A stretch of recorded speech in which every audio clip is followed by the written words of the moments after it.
பலத்த மழையுடன் வீசிய சூறாவளி காற்றில் நெல்லை மாவட்டத்தில் மின்னல் தாக்கி 2 பலியாகினர். கோடிக்கணக்கான ரூபாய் மதிப்புள்ள வாழைகள் சேதமடைந்தன. தமிழகம் முழுவதும் கடந்த சில தினங்களாக வெயில் சுட்டெரித்து வருகிறது.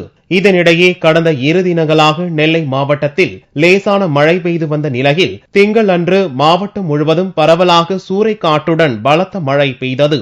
இந்த மழையில் களக்காடு பகுதி உட்பட மாவட்டம் முழுவதும் கோடிக்கணக்கான ரூபாய் மதிப்பிலான வாழைகள் சாய்ந்து நாசமாயின.